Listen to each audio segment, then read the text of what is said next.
So that was day 3 of the yoga teachers training.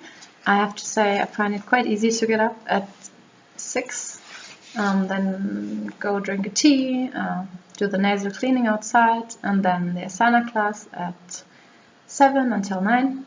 It's very pleasant, and although I don't really like getting up early usually, I really like it here, and I think I could get used to that. And asana class was great. My body just feels so nice, and getting a lot of energy from this whole yoga business. Then we had philosophy today, and we talked about the purpose of life. So yoga philosophy, obviously. And we talked about that there are 4 approaches to purpose of life. First can be called karma. It's about satisfying superficial desires. It's kind of what you do as a teenager. Then another stage, a second stage, is artha. This is kind of the American dream. So you follow your, you want to be successful and famous, etc.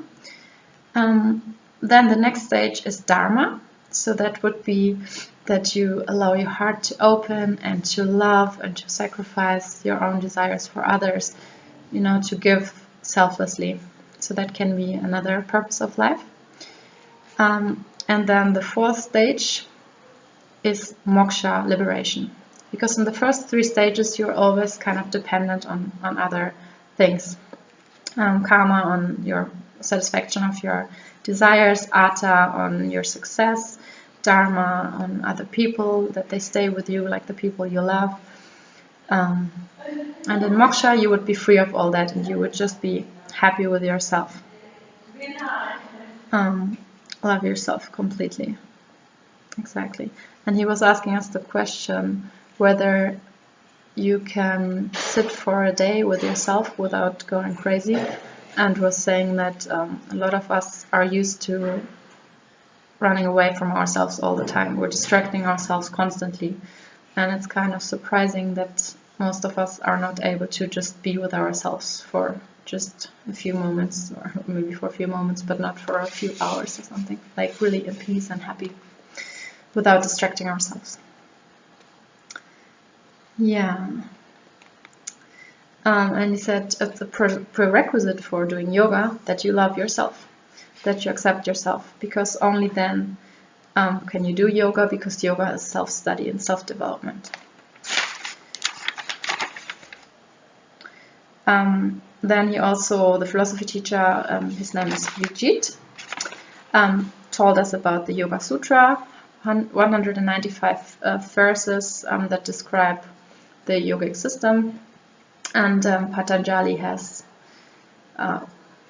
written them down, but he hasn't invented them. He took them from the Vedic tradition.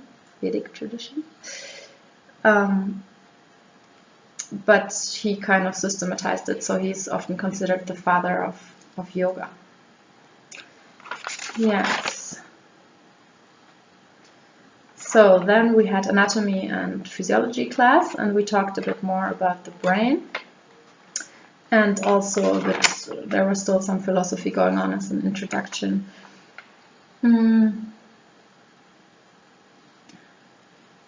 So regarding the brain, the teacher had the hypothesis that you need the frontal cortex, the frontal area of the brain behind the front, to be in the moment. And he was talking about how you can activate this region. I have to check if this is scientifically backed up or something, but he was claiming that you can activate the frontal cortex by breathing correctly. And you can only breathe correctly if you have the correct posture, for example. And by this you can activate your parasympathetic nervous system, so the part of your nervous system that is important for relaxation. And then your frontal cortex can also be active. And you can be in the moment, and you can have free choices, so your impulses and instincts don't just overrun you, but you can actually regulate them. and that gets you closer to free will. And I think that makes a lot of sense. If you breathe very slowly, it is true, you can be more in the moment, you can be more in control. And I think the breath is really a very important tool to regulate yourself. And there's also evidence for that, I'm sure. Okay. So, yeah, those were the most important points. I really liked the asana class in the afternoon as well. More sun salutations, different versions, and yeah, I'm also really enjoying the mood here. Everyone, it's actually a bit like a paradise at the moment. It's so nice with the sun out there today or every day, and we get to learn all these super interesting things. Like, what more can you want? Okay, and yeah, and I enjoy hanging out with people from all over the world. It's so amazing. Yeah.